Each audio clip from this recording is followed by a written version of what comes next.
کہ جو عرفات کا جو دن ہے ہم لوگ بولتے ہیں کہ اس میں ہمارے گناہ معاف ہوں گے، لیکن کن لوگوں کے گناہ معاف نہیں ہوں گے؟ وہ کون لوگ ہیں جو محروم اللہ کی رحمت سے، کن کی گناہ اللہ تعالیٰ معاف نہیں کرتے ہیں عرفات کے دن؟ سب سے پہلے سفیان ثوری رحمہ اللہ سے پوچھا گیا، جیسا کہ امام ابن ابی دنیا نے اپنی کتاب حسن الظن باللہ میں ذکر کرتے ہیں، وہ کون لوگ ہیں جن کے گناہ معاف نہیں ہوتے عرفات کے دن؟ انہوں نے فرمایا کہ الذی یظن ان اللہ لا یغفر لهم، جو مسلمان یہ گمان کرتا ہے کہ اللہ میرے گناہوں کو معاف نہیں کرے گا۔ اگر کوئی ایسا گمان کرتا ہے تو اس کے گناہ معاف نہیں ہوں گے، کیوں؟ کیونکہ اللہ نے خود فرمایا کہ انا عند ظن عبدی بھی، جیسا آپ اللہ کے حق میں گمان کریں گے اللہ ویسا ہمارے ساتھ پیش آئے گا۔ اگر ہم یہ گمان کریں گے کہ اللہ ہمارے گناہوں کو معاف نہیں کریں گے تو معاف نہیں ہوگا۔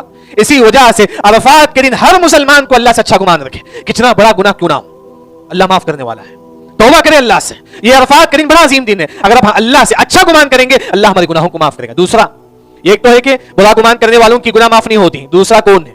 دوسرا آپ دیکھیں گے یہ حدیث معجم اسامہ شیوخ میں سعودی عرب کے عالم عبدالرزاق البدر حافظہ اللہ نے ان کی جو کتاب ہے فضائل یوم عرفہ میں اس حدیث کو صحیح بولتی ہے۔ حدیث کیا ہے؟ لا یغفر اللہ فیہ لمختال، یعنی کہ جو تکبر کرنے والا انسان ہے اس کے گناہ کو بھی اللہ معاف نہیں کرتے۔ جس کے اندر تکبر ہے، جس کے اندر گھمنڈ ہے، اپنی خوبصورتی پر گھمنڈ، اپنے علم پر گھمنڈ، اپنے مال پر گھمنڈ، اپنے خاندان پر گھمنڈ، ایسے لوگوں کے گناہ اللہ تعالیٰ معاف نہیں کرتے ہیں۔ گھمنڈ نہیں ہونا چاہیے انسان کے اندر، گھمنڈ نہ ہو انسان کے اندر، عاجزی ہو، انکساری ہو، بس یہی چیز ہے۔